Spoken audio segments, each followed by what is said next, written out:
forever and ever. What has been so striking and successful in your films to date before Dr. Sleep is the fact that you can wring so much human drama and horror out of enclosed spaces, tight-knit family units. Of course, Haunting of Hill House was a much grander canvas, but it was still a family story. Dr. Sleep, you have lore, supernatural superpowers, road tripping plot across the states. Yeah. It's a sprawling work. Did you have to change your approach to wrangle this one together?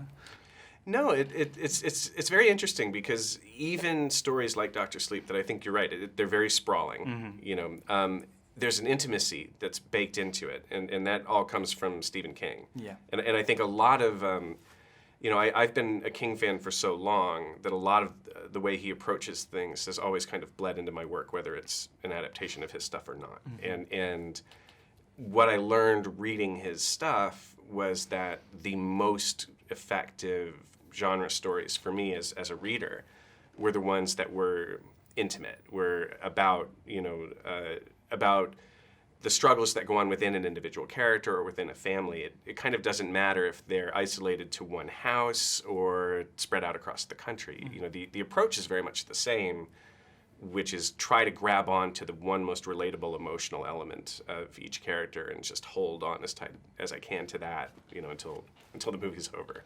And I suppose the supernatural concepts, this comes from King as well, isn't it? They often rise out of the human drama. There is this connection, as with the steam in this. Yeah. It's connected to pain and Well, suffering. I think the supernatural elements, if they're done in their best expression, they grow completely out of the character.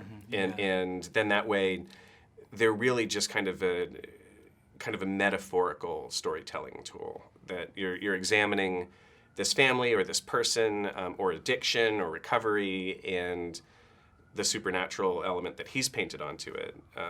You know, that's really just a way to turn up the volume on it and to look at it in a much more kind of an intense scrutiny.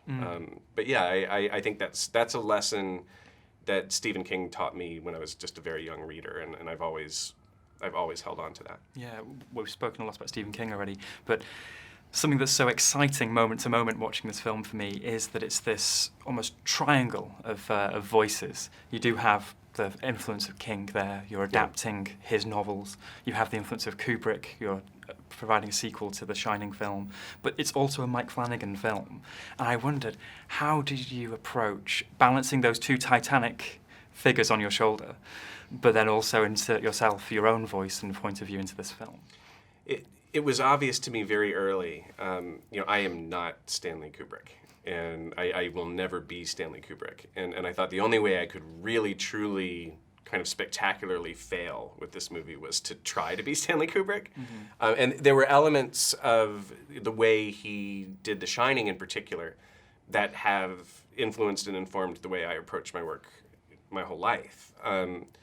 So there's a vocabulary of his that I'm very familiar with and comfortable with. But kind of from the start, I had felt very much that I was stepping into the shadows of these two monolithic creators. And the only way to survive this experience was to tread very carefully. And so out of that, you know, I wanted to make sure that I was honoring Stephen King. I wanted to make sure that I was honoring and celebrating Stanley Kubrick. But if it wasn't going to be my movie, you know, there's really no point in making it. And that was kind of the thing I could fall back on at the times when I felt the most intimidated and insecure about what we were doing, which was pretty much all the time. You know, I've had this ulcer kind of eating away at me now for 2 years, and that was the only way to kind of grit my teeth and get through it, was to say at the end of the day, I want to make sure that, you know, this is still mine. And you're now something of a veteran King adapter. That's crazy. This and Yeah. Gerald's Game. That's crazy to there me. aren't many for me that to have done hear. more than two. You're entering the Howard Halls there. What do you think makes a good King adaptation? Of course, you're adapting two very different King works there. I think for me, and this is all a matter of taste, you know, but I think, in my opinion, the best way to adapt Stephen King is to make sure you never lose sight of his humanism. It's something that permeates his writing in a profound way.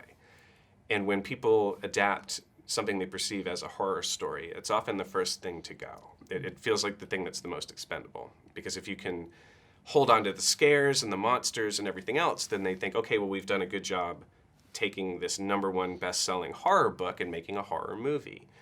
I think if you can remember that his horror has a very specific purpose, and it really is a garnish on top of very real and relatable human failings, if you can remember that, and make the decisions about what you're going to keep from the story, because it's all about trimming, unfortunately. You know, his work is so big, very few of his stories would fit into a movie without, you know, sacrifice. And as you choose what to lose and what to keep, I've always found that the people that kind of lean into that humanism, Darabont is a master at this, you know,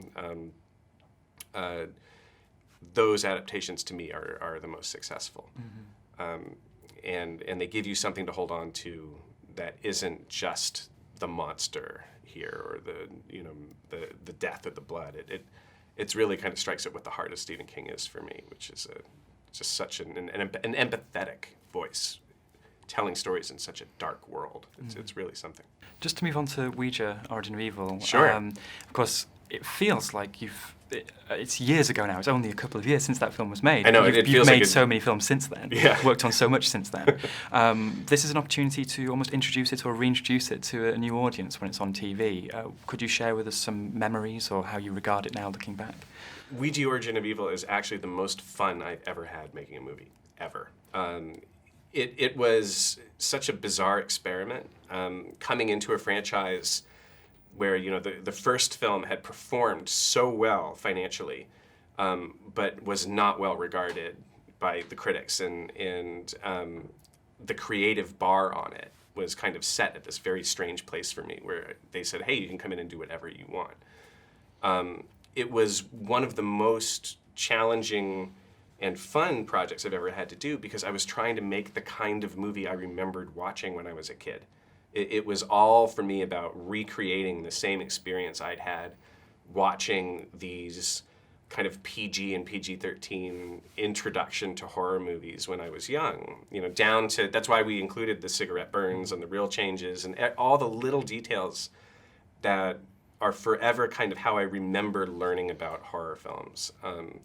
So there was nothing but this kind of overwhelming sense of nostalgia for all of us while we made it. And it's a movie that I've never smiled as much at work as I did working on that one. Kind of day to day, we just had a wonderful time. And I'm so glad. It's one that kind of gets, when people talk about kind of my little library of work, it's one that isn't brought up as often as the others. And I'm always really kind of touched and happy to hear that people are remembering it and giving it some love, because I had a good time making that film. It's absolutely up there for me. But then seeing you pivot from that, between that and Hush, and Gerald's Game within what's felt like 12, 18 months. Yeah, no, it was back to back. Yeah.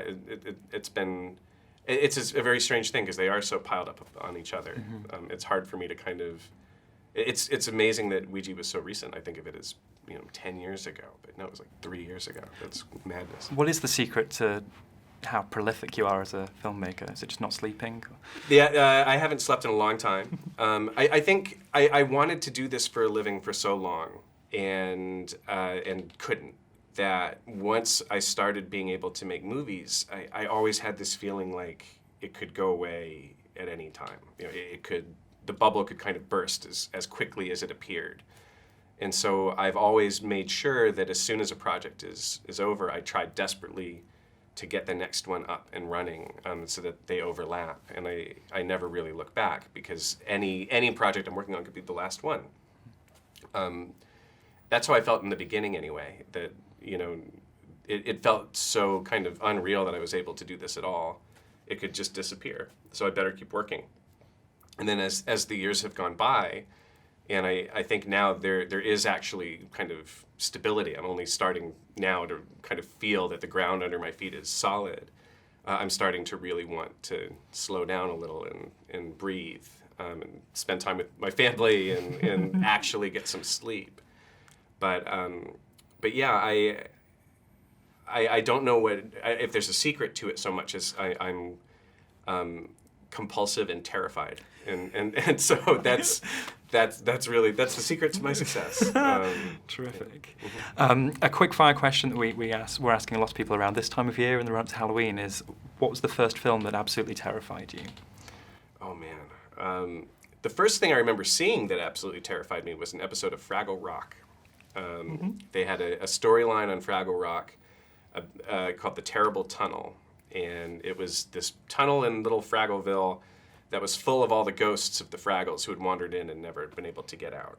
And the tunnel would mess with you, and the Fraggles at one point wandered in and they found these trapped Fraggle ghosts, and I was terrified of this and traumatized by the idea that something as adorable as these little Fraggle Muppets would be subject to this eternal hell, and it took me many, many years to look back at Absentia and be like, oh my God, I just did Fraggle Rock. Like that's all that was. But yeah, that's the first thing I remember really, really unsettling me. But the movie, and this isn't, I promise, this isn't an opportunistic answer.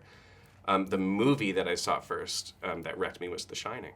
And I was way too young to see it. And how old? I was in 5th grade, right. So I was whatever that is, 10 maybe. And I saw it at a friend's house on VHS. They had recorded it off cable, and we stayed up real late. We weren't supposed to watch it, but all the parents were in bed, and so they played it.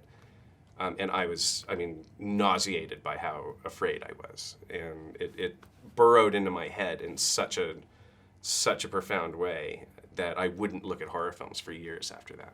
And that's actually why I started reading Stephen King. I found that movie to be so upsetting. I said, I don't want to watch scary movies, but I will read scary books because then it'll be less scary. I'll be in control of that experience, and the opposite was true. It was even worse when it was in my head. But yeah, The Shining knocked me out at a very young age.